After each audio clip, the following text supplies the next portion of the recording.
साधु संत भी उसी मार्ग से आना जाना बंद कर दिए थे।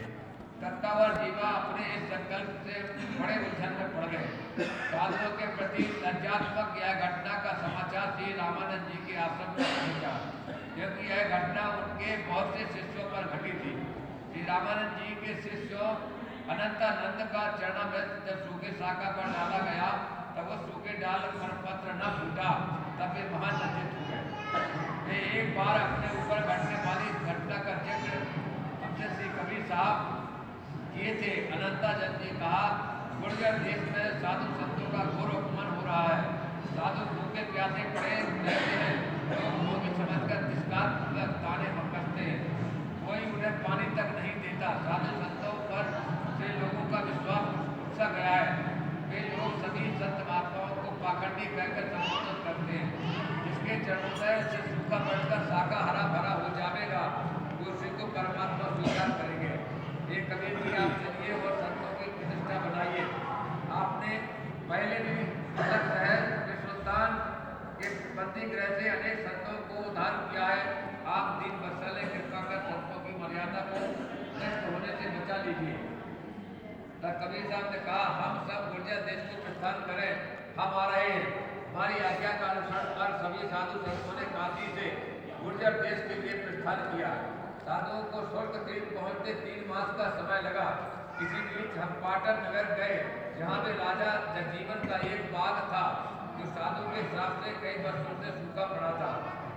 हमने उसे श्राप से मुक्त कर हरा भरा किया और महाराज जगजीवन तथा उनकी महारानी चंद्रावती को दीक्षा देकर शुक्ल तीर्थ पधारे। जब काशी से पधारने वाले संतों ने हमें पहले से ही शुक्ल तीर्थ पधारे देखा तो उन्हें आश्चर्य हुआ। तत्वा जीवा के कानों में यह समाचार पड़ा कि नर्मदा नदी के तट पर अनेक साधु संतों को साथ लिए महात्मा कबीर पधारे हुए हैं। वे दोनों भाई दौड़ते हुए आए, दंडवत प्रणाम किए और सादर आधा समय दिवाकर अपने साथ आंगन में ले गए। श्रेष्ठ आदित्य पर बिठाकर चरणा पुकार कर लगे। जब उन्होंने हमारा कबीर साहब का चरणा में सूखे बट के जाल पर डाला, वह तत्काल ही उसमें अंकुर होते थे। देखते देखते 2-2 के 5, 4-4, 5-5 और 7 पत्र उग गए। फिर 7 से 9 पत्र उगाए, मानो दोनों भाइयों को तत्काल नौदा भक्ति की प्राप्ति हो गई। अपना संकल्प पूर्ण होते देख हुए दोनों भाई प्रेम और आनंद से गदगद हो गए। हमारे चरणों में गिरकर वे विविध विनती करने लगे। तब कबीर साहब ने उनसे कहा, हे श्रेष्ठ भक्त साधु संतों की परीक्षा न लिया करो। सिद्धि चमत्कार ये सब ज्ञान के मार्ग में बाधक है। लोग सिद्धि को देखकर वास्तविक ज्ञान तत्व को पहचान नहीं पाते हैं और मुक्ति के मार्ग से भटक जाते हैं। हमारा इतना कथन सुन करता और जीवा ने आत्मोद्धार का विविध प्रश्न किया। हमने उसके सभी प्रश्नों का यथाचित समाधान किया। 6 माह के सत्संग के प्रभाव से उन्हें निज स्वरूप का ज्ञान हो गया। फिर उन दोनों भाइयों ने शुक्ल तीर्थ कार्तिक पूर्णिमा को सात्विक यज्ञ कर चौकार सज्जा कर दीक्षा ग्रहण किए। उस समय सर्वत्र साधु संत गूंज रहा था। कार्तिक पूर्णिमा को तत्वा जीवा ने दीक्षा ग्रहण किया था, अतः इस पूर्णिमा का नाम दीक्षा पूर्णिमा हुआ। जो व्यक्ति दीक्षा पूर्णिमा व्रत कथा को श्रवण करता है तथा तत्व ज्ञान का अधिकारी होता है, उसे गुरु के प्रति इष्टा निष्ठा की प्राप्ति होती है।